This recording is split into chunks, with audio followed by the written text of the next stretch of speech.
Praise the lord. హల్లెలూయా. యేసుక్రీస్తు నామమున అందరికీ వందనాలు. మరొకసారి దేవుడు మనకు ఇచ్చిన గొప్ప అవకాశాన్ని బట్టి దేవునికి వందనాలు చెప్పుకుంటూ చిన్న ప్రార్థన చేసుకుందాం. దయగల యేసయ్యా స్తోత్రం ప్రభా. తండ్రి, ఈ రోజున మీ కృప గురించి కొన్ని విషయాలు జ్ఞాపకం చేసుకుంటుండగా తండ్రి లోతైన సత్యాలు మాకు బోధించమని, నా ద్వారా మీరే మాట్లాడమని యేసుక్రీస్తు నామమున వేడుకొంచున్నాను తండ్రి. Amen. Amen. So you must have understood the topic. ప్రార్థనలోనే చెప్పేస్తుంటా కదా టాపిక్ అంతా. ఎస్, ఈరోజు మనము దేవుని కృప కృప కృప కృప అని ఎక్కడ చూసినా పాటలు వింటూ ఉంటాము. మనం కూడా, నాకైతే నోటికి ఎవరైనా పొగిడితే అది దేవుని కృపనే అంటుంటాను. అది అంటే ఊతపదంలాగా కాకుండా నిజంగా మనము దేవుని కృపను అర్థం చేసుకోగలుగుతున్నామా అని మనల్ని మనం ప్రశ్నించుకోవాలి. దేవుని కృప ఊహకందనంతది. దేవుని కృప చాలా గొప్పది. దేవుని కృప బైబిల్లో ఆద్యంతము అదే కనపడుతుంది. ఆదికాండము 1వ అధ్యాయంలో మొదలు పెడితే చివరి అధ్యాయం వరకు కూడా దేవుని కృప ప్రతి చోట కనపడుతుంది. దేవుడు మన పట్ల చూపిస్తున్న ప్రేమ, కరుణ, కృప ఇవన్నీ కూడా ఆయన కృపే. మరి దాని గురించి అసలు కృప అంటే ఏంటి, ఈ క్రైస్తవ థియాలజీలో దేవుని కృప అనే అంశము చాలా కీలకమైంది. కృప అంటే ఒక డెఫినేషన్ నేను చెప్తాను, అంటే అందరికీ తెలిసినదే, ఊరికి జ్ఞాపకం చేస్తున్నా. ఏ యోగ్యత అర్హత లేని మానవాళిపై దేవుని ప్రేమ, అనుగ్రహం చూపించడమే కృప. ప్రజల పాపాలు, లోపాలన్నీ పక్కన పెట్టేసి దేవుడు చూపే కరుణ, జాలి, క్షమాపణ, ఇదే కృప. ఇప్పుడు నేను చెప్పిన నిర్వచనంలో మనం కొన్ని పదాలు చూస్తున్నాం కదా, అవి మనం ఏంటి అని చూద్దాం. యోగ్యత లేని వాళ్ళము, క్షమాపణ మనకు కనపడతా ఉంది, జాలి, ప్రేమ ఇవన్నీ కూడా కనపడుతున్నాయి కదా. దాని గురించి మనం ఒక్కసారి జ్ఞాపకం చేసుకుందాం. యోగ్యత లేని అంటే మనము మానవులంగా జన్మత పాపలం. మనకి ఏ యోగ్యత లేదు ఆయన కృప పొందుకోవడానికి. మనం ఏమీ చేయకుండా పుట్టిన వాళ్ళము మరణిస్తే ఎక్కడ పోతాము? నరకానికి వెళ్ళిపోతాము ఆటోమేటిక్గా, బికాస్ ఆఫ్ అవర్ నేచర్. మనము పుట్టుకతో ఆదాం నుంచి సంక్రమించిన పాపం మనలో ఉంది కాబట్టి మనం తప్పనిసరిగా పరలోకానికి పోలేం. కేవలం దేవుని కృప, యేసయ్య బలియాగం, పరిశుద్ధాత్మ నడుపుదల, వీటి వల్లనే మనము ప్రభు దగ్గరికి, పరలోకంలో దేవుని రాజ్యంలోకి వెళ్ళిపోతాం. మరి ఇది యోగ్యత లేని మన కోసం, మనం ఇంకా పాపులుగా ఉండగానే యేసు ప్రభు మన కోసం వచ్చాడని బైబిల్ చెప్తుంది. మనం పాపులుగా ఉన్నప్పుడు మన కోసం ప్రాణం పెట్టాడు. ఎవరైనా తమ సొంత బిడ్డల కోసం కూడా ప్రాణం పెట్టేదానికి వెనకాడతారు. మరి ఏ యోగ్యత లేని మనపై ఆయన చూపించిన కరుణ, కృప, ప్రేమ, అది ఎంత గొప్పదో మనం ఆలోచించాలి. యోహాను 3:16 చెప్తాడు కదా, దేవుడు లోకముని ఎంతో ప్రేమించాడు, అందుకని తన ఏకైక కుమారుని మన కోసం బలిగా అర్పించాడు. లోక పాపములు మోసుకొని పోచున్న దేవుని గొర్రెపిల్ల అని బాప్తిస్మిచ్చి యోహాను యేసు ప్రభువుని పరిచయం చేస్తాడు లోకానికి. మరి ఇదంతా కృప కాదా? యోగ్యత లేని మనల్లో, అంటే కృప అంటే మనం సంపాదించుకున్నదో లేకపోతే మన అర్హతలను బట్టి వచ్చేదో కాదు, కానీ దేవుని వరం. దేవుడు ఫ్రీగా ఇచ్చాడు మనకు కృప. రెండవది క్షమాపణ. క్షమాపణ లేకుంటే మనం పరలోకానికి వెళ్ళలేం, మన పాపాలు అలాగే ఉంటాయి. మరి క్షమాపణ దొరుకుతుంది మనకు కృప ద్వారా. క్షమాపణ అంటే మనం చేసిన పాపాలన్నిటినీ ఆయన రక్తం ద్వారా కడిగేసుకునే దానికి అవకాశం ఇస్తున్నాడు దేవుడు. మనము ఎప్పుడైతే దేవునికి వ్యతిరేకంగా ఉంటామో మన పాపాలు ఇవన్నిటినీ కూడా దేవుడు క్షమించి మనల్ని ఆ పాపపు ఊబిలో నుంచి బయటికి తెస్తాడు కృప ద్వారా. కృప అంటే, కృప లేకుంటే మనకు రక్షణ లేదు. రక్షణ అంటే ఏంటి? పాపకూపంలో నుంచి మనల్ని రక్షిస్తాడు దేవుడు. మరి మూడవది జాలి. మనకు అర్హత లేకపోయినా దేవుని కృప మన పట్ల కరుణ, జాలి చూపిస్తుంది. ఏం అవసరం ఆయనకు? ధూళి లాంటి మనల్ని చూసేంత అవసరం ఉంది ఆయనకు. కానీ ఎవ్రీ హ్యూమన్ బీయింగ్, సృష్టించబడిన ప్రతి మానవుడు ఆయనకు ప్రత్యేకించబడినవాడు, యునీక్ పర్సన్. ప్రతి ఒక్కరూ, నీవు నేను అందరంటే ఇష్టం ఆయనకు. ఎవరు ఏ తేడా లేదు, అందరూ ఒక్కటే ఆయన మనసులో. అందరం కూడా దేవుని సారూపంలోనే చేయబడ్డాం. మరి ప్రేమ లేకుంటే క్రైస్తవమే లేదు కదా. కృప నుంచే దేవుని ప్రేమ పుడుతుంది. దేవుని ప్రేమ కృపలో వేరుపారి ఉంది. అది యేసుక్రీస్తు ద్వారా మనకు బహిర్గతమైంది. ఇంతకుముందు చెప్పాను కదా, యోహాను 3:16. అది ప్రేమ అంటే ఏది ఆశించకుండా, మన నుంచి ఏమీ ఆశించకుండా నిస్వార్థమైన అగాపే ప్రేమ అది కృప అంటే. మరి ఈ కృప ఎక్కడి నుంచి మొదలైంది అంటే ఆదికాండం 1వ అధ్యాయం నుంచే మొదలైందండి. ఎందుకంటే దేవుడు 5 రోజులు సృష్టి యావత్తు చేసి 6వ రోజున ఆయన మనిషిని చేశాడు అంటే ఎంత ప్రేమ చూడండి. ఆయన కృప ఎంత గొప్పదంటే మనిషికి ఏ లోటు లేకుండా సృష్టించబడిన తన స్వరూపంలో చేయబడిన ఆదాము హవ్వల్ని ఏ లోటు లేకుండా, ఏ కష్టము లేకుండా సంతోషంగా సుఖంగా ఉండాలని చెప్పి ఏదైనా తోటను నిర్మించి దాంట్లో సేద్యపరచుటకు, దాన్ని బాగా చూసుకోవడానికి ఆదాంని ఏర్పాటు చేశాడు. ఆయన ప్రేమ మనం అర్థం చేసుకోలేం. పౌలు అంటాడు, ఆయన ప్రేమ యొక్క లోతు, ఎత్తు, వెడల్పు, పొడవు అన్నీ అర్థం చేసుకోవడానికి మాకందరికీ సహాయం చేయమని ప్రార్థన చేస్తాడు సంఘం కోసం. మరి మనమందరం కూడా ఆయన ప్రేమను అర్థం చేసుకోవాలి, ఆయన కృపను అర్థం చేసుకోవాలి, ఆయన కరుణను అర్థం చేసుకోవాలి, ఆయన జాలిగల హృదయాన్ని అర్థం చేసుకోవాలి. తర్వాత ఏమైంది? 3వ అధ్యాయంలో ఇంత గొప్ప కృప కురిపిస్తున్న ఆ దేవాది దేవుణ్ణి వదిలిపెట్టేశారు. సైతాన్ మాటలు వింటున్నారు. మంచి చెడ్డలు తెలివినిచ్చు, పండు తినద్దు అని చెప్తే వాళ్ళు సైతాను మాటలే బాగా అనిపించింది హవ్వకు. దేవదూతల వల్లే చేయబడతారు అని అన్నాడు. దేవదూతల వల్లే కాదు, మనం దేవుని సారూప్యంలో చేయబడ్డాం. ఒక మెట్టు ఎక్కువ. అలాంటప్పుడు మనము అపవాది కోరల్లో చిక్కుకొని పాపం చేస్తూ ఉన్నాం. అపవాది కోరల్లో అపవాది మాటలు విని పాపం చేసిన ఆదాం హవ్వలు దేవునికి దూరం అయిపోయారు. ఆయన రాగానే దాక్కున్నారు, ఆయనను చూడలేక. మరి అటువంటి తప్పు చేసిన వాళ్ళను కూడా దేవుడు క్షమించాడు. ఎలా క్షమించాడు? నా బిడ్డలు దూరం అయిపోతే నేను నా దగ్గరికి రావాలి వాళ్ళు తిరిగి. వాళ్ళంతటి వాళ్ళు రాలేరు కాబట్టి దేవుడే ఒక మార్గం ఏర్పాటు చేశాడు. ఆదికాండం 3:15 మనకు కనపడుతుంది కదా. అది బైబిల్కి అంతటికీ మూలం అదే. అంటే దేవుడిచ్చిన వాగ్దానం, మానవాళికి ఇచ్చిన వాగ్దానం నెరవేర్పు కోసమే ప్రతి ఒక్క సంఘటన జరుగుతుంది. 3:15 మరియు నీకును స్త్రీకిని, నీ సంతానంనకును ఆమె సంతానంనకును వైరం కలుగజేసేదను, అది నేను తల మీద కొట్టును, నువ్వు దాన్ని మడమ మీద కొట్టుదు అని చెప్పాను. ఈ వాగ్దానం నెరవేర్పే బైబిల్ అంతా కనపడుతుంది. వాగ్దానం నెరవేర్పు కోసమే ఆయన అబ్రహాంని ఎన్నుకున్నాడు. అబ్రహాం సంతానం నుండి ఇజ్రాయెల్ జనాంగం వచ్చారు. తాను ఏర్పరచుకున్న జనాంగాన్ని తను అతి జాగ్రత్తగా కాపాడుకుంటూ వచ్చినాడు. ఎందుకంటే ఆ జనాంగంలో నుండే మెస్సయ్య రావాలి. తను శరీరధారిగా రావడానికి ఒక ప్లాట్ఫామ్ ఏర్పాటు చేసుకున్నాడు ఇజ్రాయెల్ జనాంగం ద్వారా. మరి అలాంటప్పుడు వాళ్ళ ద్వారానే అబ్రహాంకి ఇచ్చినాడు వాగ్దానాలు 3. నిన్ను గొప్ప జనాంగంగా చేస్తానని. అప్పటికి ఆయన వయసు, అబ్రహాం వయసు 75 సంవత్సరాలు. అయినా కూడా అట్లాంటి వాగ్దానం నమ్మాడు అబ్రహాం.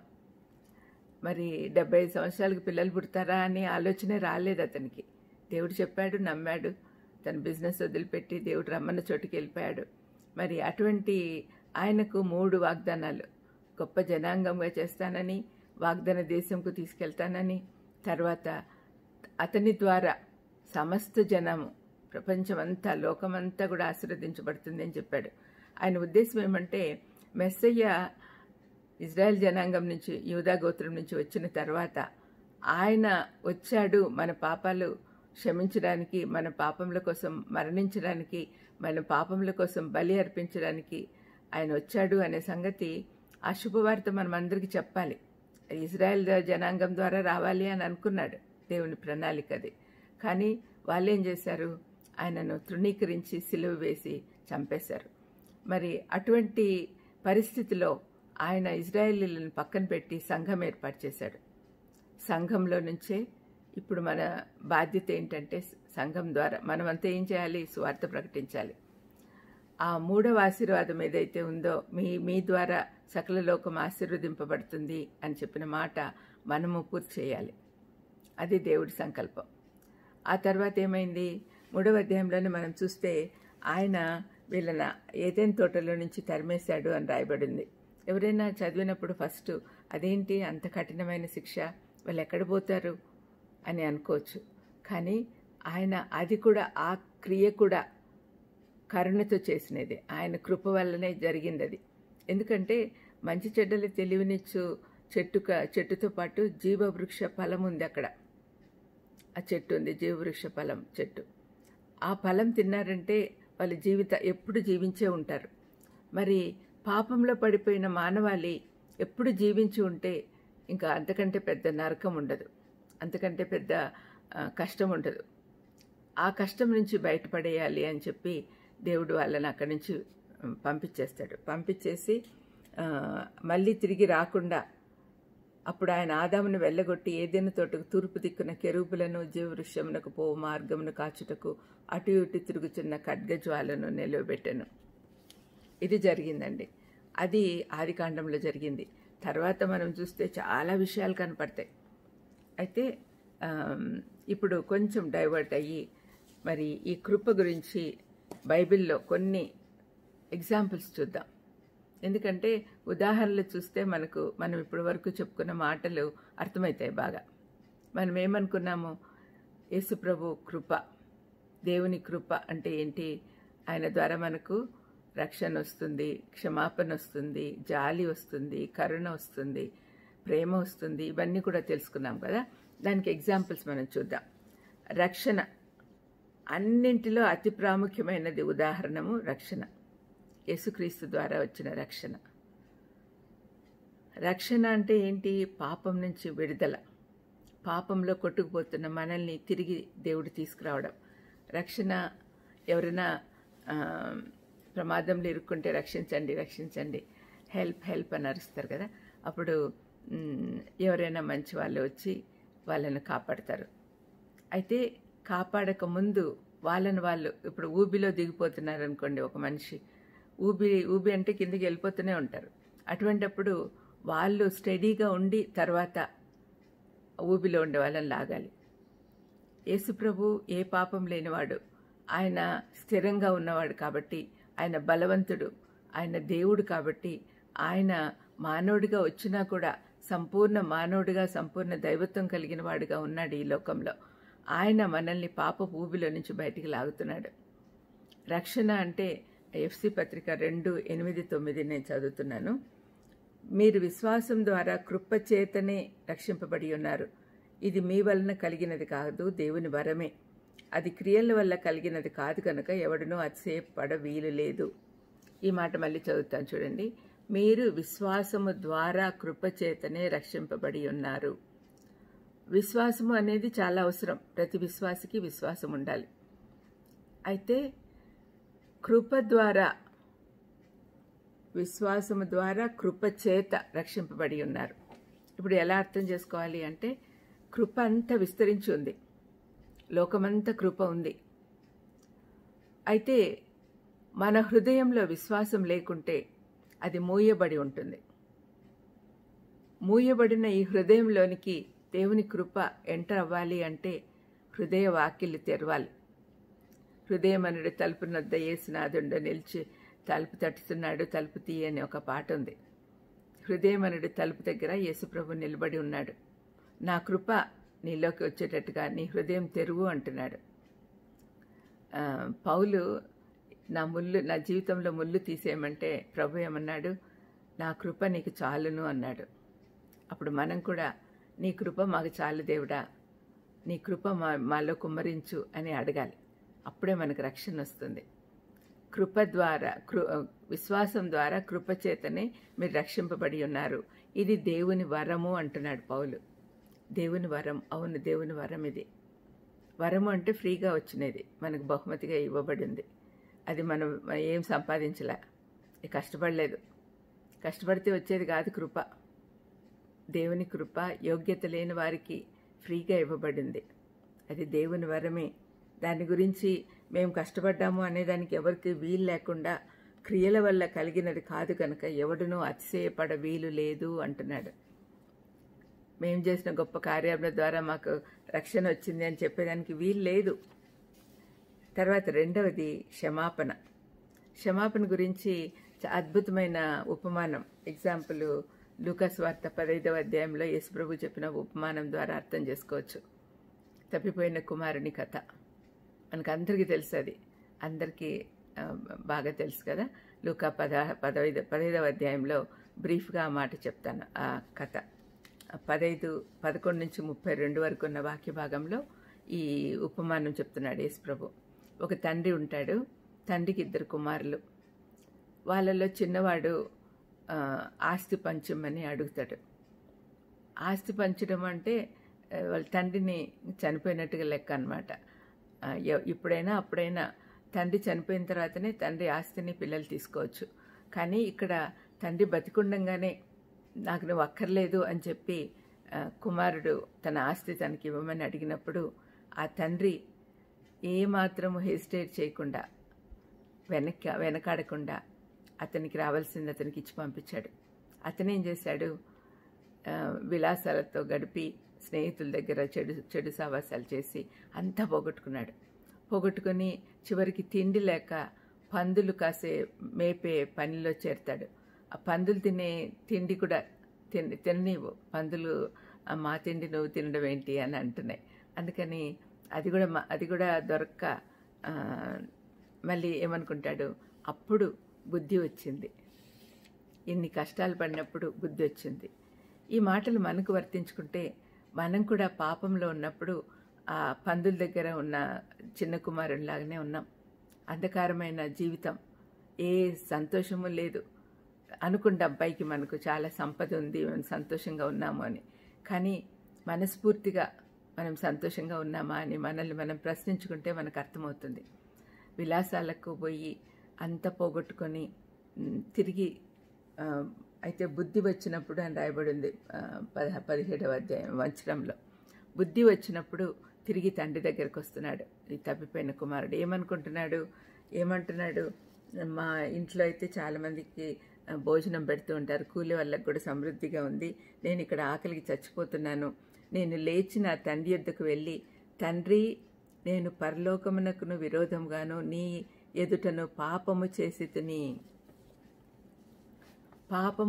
తిని అని ఒప్పుకుంటున్నాడు. మనం కూడా యేసయ్య దగ్గరికి వెళ్ళి మేము పాపం చేశాము, మమ్మల్ని క్షమించు అని అడిగినప్పుడు దేవుడు తప్పనిసరిగా మనల్ని దగ్గర చేర్చుకుంటాడు. ఇక మీదట నీ కుమారుడు నన్ను అనిపించుకున్నట్టుకు యోగ్యుడను కాను, నన్ను నీ పనివారిలో ఒకరిగా పెట్టుకోమని తండ్రి దగ్గర చెప్తాను అని పోయినాడు. అంటే he was prepared to be a servant in his father's house. అయితే తండ్రి ఎంత ప్రేమమయుడంటే ఎప్పుడు నా కుమారుడు ఎనిక్కొస్తాడా అని ఎదురు చూస్తూ ఉన్నాడు. దూరం నుంచే చూసి పరిగెత్తుకుంటూ వచ్చి కావలించుకుంటున్నాడు. అతను ఎక్కడి నుంచి వస్తున్నాడు? పందుల దగ్గర నుంచి వస్తున్నాడు. ఎంత డర్టీగా ఉంటాడో. మరి బట్టలు మాసిపోయి ఉన్నాయి, కాళ్ళకు చెప్పులు లేవు. ఆయనకు ఉంగరాలు వాటెవర్ వాళ్ళు పెద్దవాళ్ళు వేసుకునేటివి అన్నీ, ధనవంతులు వేసుకునేటివి అన్నీ పోయినాయి. అయినా కూడా ఏమాత్రం ఆలస్యం చేయకుండా పరిగెత్తి వెళ్ళి అతన్ని హత్తుకొని ఇంట్లోకి తీసుకొచ్చి పని వాళ్ళని పిలిచి ఇతనికి స్నానం చేయించండి, మంచి బట్టలు ధరింపచేయండి, ఉంగరం ధరింపచేయండి. ఉంగరము, మంచి బట్టలు, చెప్పులు, ఇవన్నీ ఏంటంటే గుర్తు, తన కుమారుడు తిరిగి వచ్చాడు. కుమారుని స్థానం తిరిగి ఇస్తున్నాడు దేవుడు. ఎంత గొప్ప విషయం కదండి. అది ప్రేమ అంటే, నిజమైన ప్రేమ చూపిస్తున్నాడు తండ్రి. క్షమించే ప్రేమ, క్షమిస్తున్నాడు. అదేవిధంగా యేసయ్య కూడా మనల్ని క్షమిస్తాడు. తండ్రి అయిన దేవుడు మనల్ని క్షమిస్తాడు. మనము చేయాల్సిందంతా మన పాపాలు ఒప్పుకొని మనం తిరిగి ఆయన దగ్గరికి వెళ్ళాలి. ఆ విధంగా మనం అర్థం చేసుకోవాలి. తర్వాత మూడవదిగా మూడవ ఎగ్జాంపుల్ మనం చూస్తే సమకూర్పు. ఫస్ట్ ఏంటి? రక్షించే దేవుడు ఆయన. అది మనము కృప ద్వారానే వచ్చింది. క్షమాపణ కృప ద్వారానే వచ్చింది. తర్వాత సమకూర్పు. ద గ్రేట్ ప్రొవైడర్ అని మనం అనుకుంటాం కదా. మరి ఆయన మనకి చాలా విషయాల్లో తోడై ఉంటున్నాడు. ఆయన సమకూర్పు ఎలా ఉంది అంటే, ఇజ్రాయెల్ జనాంగంకు ఆయన చేసిన అద్భుతాలు అవన్నీ మనం చూస్తే, ఆయనకు దేవుడికి both physical and spiritual provision ఇస్తున్నాడు. శారీరక అవసరాలు తీరుస్తాడు, తర్వాత నైతిక అవసరాలు, ఆత్మీయ అవసరాలు అన్నీ ఆయనే తీర్చేది. మనం కేవలం ఆయన వైపు చూస్తూ ఉండాలి. ఆయన కృప ద్వారా మనకు అన్ని సమస్తము సమకూర్చి పెడతాడు. ఇక్కడ ఇజ్రాయెల్ సమకూర్పు చూడండి, 8వ అధ్యాయము, ద్వితీయోపదేశకాండం 8వ అధ్యాయంలో 1 నుంచి 10 వరకు ఉన్న వాక్య భాగంలో మనం చూస్తే, అక్కడ 2వ తరానికి మోషే చెప్తున్నాడు, మీరు దేవుడు చేసిన మేళ్ళన్నీ మర్చిపోవద్దండి. ఎప్పుడు వాగ్దాన దేశంలోకి వెళ్తున్నారు, మీకు సమస్తము అక్కడ సమకూరుస్తున్నాడు దేవుడు, దాన్ని బట్టి మీరు ఎప్పుడు కూడా థ్యాంక్ఫుల్గా ఉండండి అని చెప్తూ ఉన్నాడు. ఇక్కడ ఏమేమి చెప్తున్నాడు చూడండి.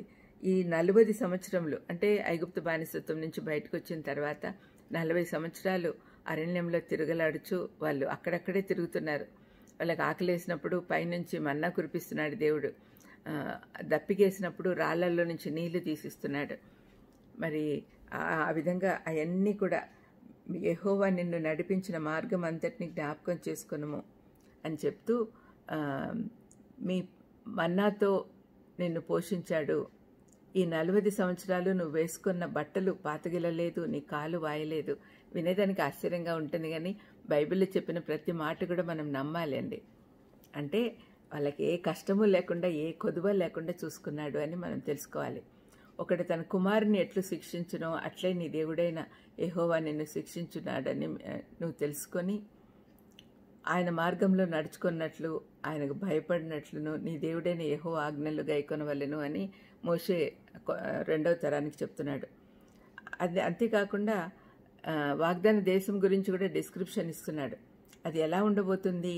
నీటి వాగులు, లోయలలో నుండి, కొండల్లో నుండి పారు ఊటలు, అగాధ జలములు గల దేశం. నీళ్లు సమృద్ధిగా ఉంటే పంటలు సమృద్ధిగా పండుతాయి.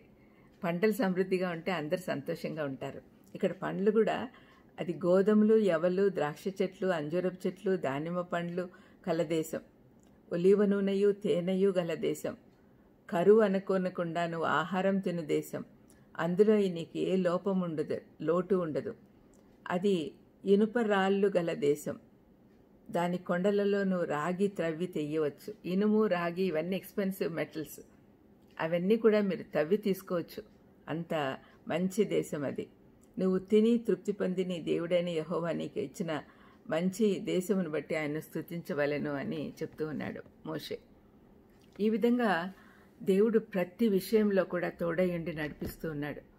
ఇంత గొప్ప దేవుడు కేవలం తన కృప ద్వారానే మనకు అన్ని సమకూరుస్తున్నాడు. ఇలాంటప్పుడు మనము ఏం చేయాలి?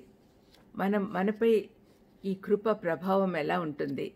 మనపై ఈ కృప ప్రభావం ఎలా ఉండాలని దేవుడు ఆలోచిస్తున్నాడు. ఒక 3 పాయింట్లు మీకు చూపిస్తాను. మనం ఈ కృప పొందినప్పుడు ఆటోమేటిక్గా తగ్గింపు స్వభావం వస్తుంది. మనల్ని మనం తగ్గించుకునేది అలవాటు చేసుకుంటాం. ఎందుకంటే అంతా కేవలం దేవుని కృప వల్లే మనం పొందుకోగలుగుతున్నాం. మనం చేసింది ఏమీ లేదు, కేవలం ఆయన వైపు చూస్తున్నాం అంతే. మరి అలాంటప్పుడు అతిశయపడ వీలు లేదు. ఎఫ్సి పత్రికలో పౌలు చెప్పిన మాటలు చదివాను కదా, ఇది దేవుని వరమే, మీ క్రియలను బట్టి వచ్చింది కాదు, దాన్ని బట్టి ఎవరు అతిశయపడ వీలు లేదు అంటున్నాడు పౌలు. అవును, ఏదానికి మనం అతిశయపడాల్సిన అవసరం లేదు. మనకున్న సమస్తము ఆయనకు చెందినదే. ఆయన దాంట్లో నుంచే మనము అనుభవిస్తూ ఉన్నాం. మనకేం కావాలో ఆయనకు తెలుసు. మొదట నా రాజ్యంను నీతిని వెతకండి, మిగతా అన్ని నేను సమకూరుస్తానని చెప్పాడు దేవుడు. అదే సమకూర్పు. మరి మనం ఆయన అన్నీ ఇస్తున్నాడు కాబట్టి దేవుని కృప గుర్తిస్తే మనము ఆయనపై ఎంతవరకు ఆధారపడ్డామో అర్థమయ్యి తగ్గింపు వస్తుంది.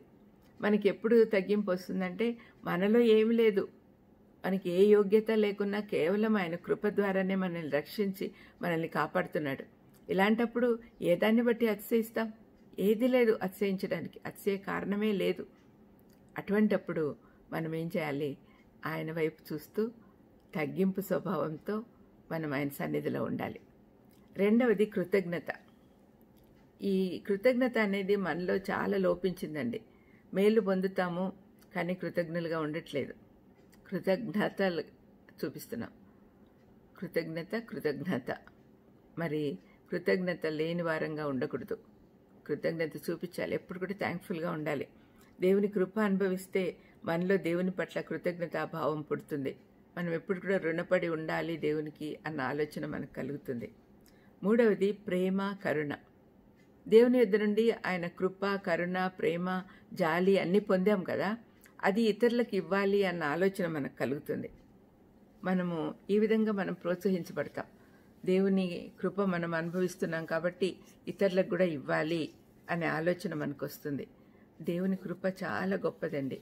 దేవుని కృప లేకుంటే మనం జీవించలేం. దేవుని కృప ద్వారానే మనం జీవించగలం.